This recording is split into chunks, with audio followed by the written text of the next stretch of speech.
Hi, this is Constance Dunn with MUSE. We are here at Hollywood's Chinese Theater, where we're talking to the stars of Disney's new film, The Finest Hours.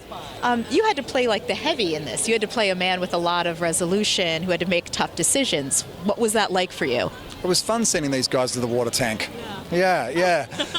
No, I guess when you're playing characters based on a real person, sometimes it's easier, sometimes it's harder, and I think knowing that the story ends well is always a nice feeling, you know. So it was a lot of fun to be a part of. It was an amazing cast, really, just ridiculous cast. So it was really fun.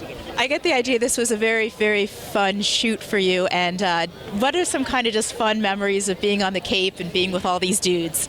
It was great. I mean, I had the easiest role, obviously. It's, you know, I'm on dry land. I never had to hop in a boat. I never got wet. These guys copped an absolute pounding for months on end. So I just came in and mucked around with Chris and Ben a few days here and there, and then went home. It was really easy. And Craig's a great guy. I've known Craig for a long time. It's the first time I've worked with him, and he did an amazing job. I haven't seen the finished product, so I'm looking forward to tonight.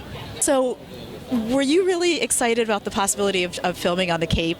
Is that a big part of like taking this role? Well, I mean, I don't know if I would have done it just for that, but it was a great script, and it was an amazing story that I wanted to be a part of. However, just being able to film at home, being able to like transform Cape Cod into, you know, the 1950s, and be a part of that was really, really appealing, because I love that period, and that place feels like home. So it was sort of like, you know, a few months I get to time travel back to a place I love a long time ago. Well, we had the great privilege of spending time with the actual Coast Guardsmen here in LA, off the coast of Long Beach, down at the port, to see the incredible work they do down there, and then to spend time with the boys in Chatham, the men and women in Chatham, off the coast of Massachusetts, to see what they're doing out there, and to ask them a bit about their lives. And a lot of it is just time spent getting to know the human beings involved in this business of what they do, which is saving lives. Any military in your family? I do not actually have military in my family, no. You're an honorary veteran now, though. Thank you very much. Right. Tell us a little about what was kind of the hardest part of getting into character for this role. The hardest part of this character is just getting the accent right. You know, you don't want to make Bostonians mad or in any way, so that was probably one of the hardest things in playing a real man, so that can watch it and judge, and so it was a very great experience for me. Yeah. Now that the shoot is over and you're ready to just kind of watch it on the big screen, is there something about the character that really sticks with you as a man and as a person? Definitely. I think the nature of Guthrow is that he just wanted to have a good time in life, you know, and it really opened my eyes to how selfless these people were. So, and they were doing the job. And it's funny, I'm actually a Cape Cod native, so I could see one of the reasons they selected you. You have a very local look, so. Oh, great! Thank you so much. Salt of the earth. So best of luck. You're originally from Westchester, Pennsylvania. Is that right? Yes, I am. Had you been to Cape Cod before? No, I don't think I have. If I had, it was when I was very little and don't really remember it. Could you tell me some of the things you did as an actor to kind of get into the mindset and the body of a young kind of Seagram in the early 50s?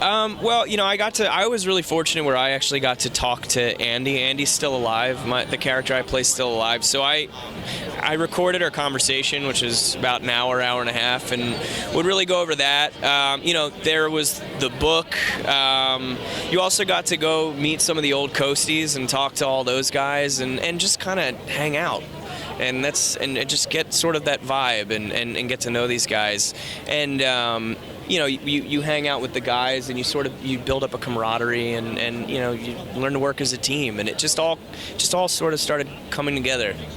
Is there something about playing Mr. Fitzgerald that sticks with you still as a man, as an actor, as a person? Yeah, it was a different time. I mean, these guys, you know, they weren't doing what they did to tweet about it and Facebook about it. It was like, these guys need their lives saved. We're going to go save their lives. I mean, it was like it's the greatest generation ever, basically. And it's there's something to that about just shutting up and doing what you need to do. And that's what those guys did. They didn't think about it in a way of like, oh, we're going to be considered heroes. It was, oh, these guys are in trouble. We need to go help them. And I think that's a good way to look at things. Don't do things because you're going to get applause and pats on the back. I'm sorry, I think I just spit on you.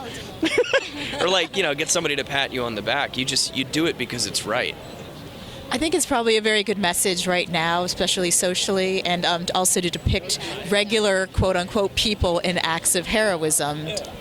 Yeah, I agree. I mean, look, I love superhero movies. I love all that, but I think sometimes you forget that we as people can do amazing things as well, and there's people doing amazing things every day. So I think to bring it back down to a sense of reality is a good thing. It's always good to enjoy the other stuff too, but there are, I think it's these things like this are good reminders.